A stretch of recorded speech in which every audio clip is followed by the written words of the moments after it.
nothing better than encountering a monster and just having a hell of a time trying to kill it. And you finally triumph and you have that sense of accomplishment.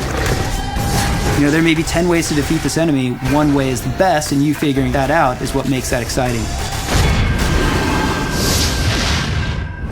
I think one of the challenges in making a new fantasy world that's unknown to players is it needs to feel familiar without being just a clone of things that are done before.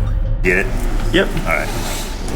We've sort of taken a very dark spin on some of the classic creatures you might expect to find in a fantasy game. As if we didn't have enough troubles. As an animator, we have some great creatures in the game that are super fun to hand key.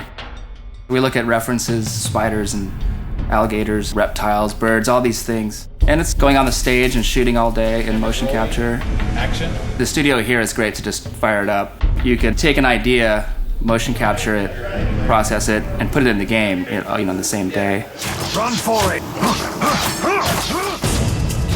We're trying to give the player an experience of wanting to move through the areas and kill all the creatures that are stopping them, not just for the sake of killing the creatures, but to find out what's going on. Somebody please!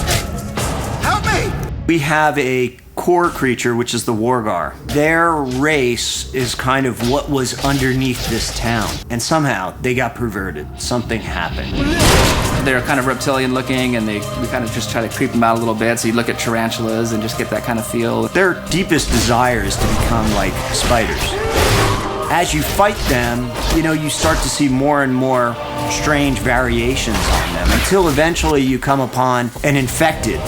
And an infected has actual spider legs. You come up to him and you start to realize, hey, this guy's got magic. And he's also teleporting all over the place. So you're like, you're just about to shoot him and he goes off to another place. Fast, threatening, super intense, kind of creepy, pretty effective. Great. More bugs. I like the Minotaur, because they charge the crap out of you. They're powerful figures. They have big chests and arms, but their heads are a little emaciated, and they have some twisted, vicious-looking horns. What we wanted out of a creature like this was something that was going to run and smash into things and just send the players flying if they weren't too careful. I'm loving the assassin right now. She's a very kind of sexy, quick character that takes on the guys and pops through different environments. Basically, her head is on a staff, and she also teleports like the infected Wargar. What she does is she'll place this staff in the world, and you're like, what the hell's going on? Next thing you know, this staff is fighting you, and she's fighting you. Anuvin is the dark force behind whatever badness is happening throughout the land. But it's not clear at all what it is that he's really up to. And we reveal that to the player slowly throughout the course of the game, and ultimately you find out who he is, and what he's up to.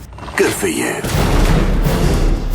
When you walk into an arena, you have to take the time to look at the enemies that are there and what their strengths and weaknesses are, and then figure out what is your best strategy to go in there. It's not going to be the same every time. You're going to have to use some tactics and some planning. Because the best combat to me is one where I'm using my brain and I'm thinking of the trade-offs. Action, chaos, then you take a breather and you get a story moment, and then it leads you on your path. I think overall it's just this really rich experience. It's a great world to delve into.